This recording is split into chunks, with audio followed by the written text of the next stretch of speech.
ফরিদপুরে সরিষা চাষে ১৬০ কোটি টাকার আয়ের প্রত্যাশা কৃষকদের।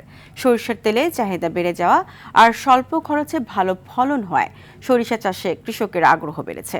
গত বছরের তুলনায় কয়েক হাজার হেক্টর বেশি জমিতে বিভিন্ন জাতের সরিষা চাষ করেছেন ফরিদপুরের কৃষকরা। ফরিদপুর থেকে জাকির হোসেনের তথ্যচিত্র আরও জানাচ্ছেন লিওন আজাদ।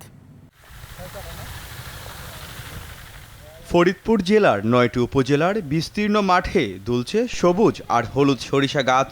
সেখানকার বাতাসেও সরিষার গন্ধ। এ জেলায় ১৪ জাতের সরিষার আবাদ হলেও বেশিরভাগ ক্ষেতে শোভা পাচ্ছে বাড়ি ১৪ জাতের সরিষা। এ মৌসুমে জেলায় ১৪,৮৪২ হেক্টর জমিতে সরিষার আবাদ করা হয়েছে। জেলার প্রায় সব স্থানেই কম বেশি সরিষার আবাদ হলেও ফরিদপুর সদর, মধুখালী, বোয়ালমারী, নগরখান্দা ও সালথা উপজেলায় এর আবাদ বেশি। সরিষা চাষিরা বলছেন, এবার সারের দাম গতবারের তুলনায় বেশি থাকায় সরিষা চাষে অনেক ব্যয় বৃদ্ধি পেয়েছে। তাই এবার দাম ভালো না পেলে পড়তে হবে লোকসানের মুখে। সারের দাম বেশি। গেছে বছর সার কিনছি ১,০৫০ টাকা বস্তা, এবার আনলাম ১৭০০ টাকা বস্তা। ১,০৫০ সার আছে নাকি? সার নাই, আপনার সার নাই। আর যদি ১৭০০ টাকা করে তাহলে সার দেয়, আর না দিলে সার নাই। কৃষকরা সরষের দাম কম পায়, এই কারণে সরষের দাম কৃষকরা আগ্রহ না বেশি বোনার দাম কমের কারণে। আর এই শস্য যদি আমরা ফলাইতে না পারি তাহলে বাজারে তেল কিভাবে হবে?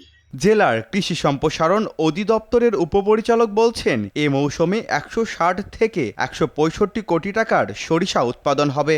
সার নিয়ে চিন্তিত হওয়ার কোনো কারণ নাই। আমরা কৃষকদেরকে যে বিষয়টি পরামর্শ দিচ্ছি সেটি হচ্ছে তারা তাদের যখন যতটুকু সার দরকার ততটুকু সার কেনে। পাশাপাশি যদি কেউ অপরাধ করে তাহলে তার যে লাইসেন্স আছে সেই লাইসেন্স বাতিলের জন্য আমরা সুপারিশ করতে পারি। আশা করছি যে আগামী যে রবি মৌসুমের যে আমাদের বিভিন্ন ফসলের যে লক্ষ্যমাত্রা, সেই লক্ষ্যমাত্রা সহজে আমরা অর্জন করতে পারব।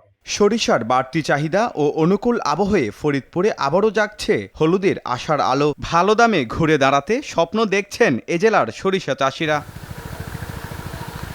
Leone Azad, RTV।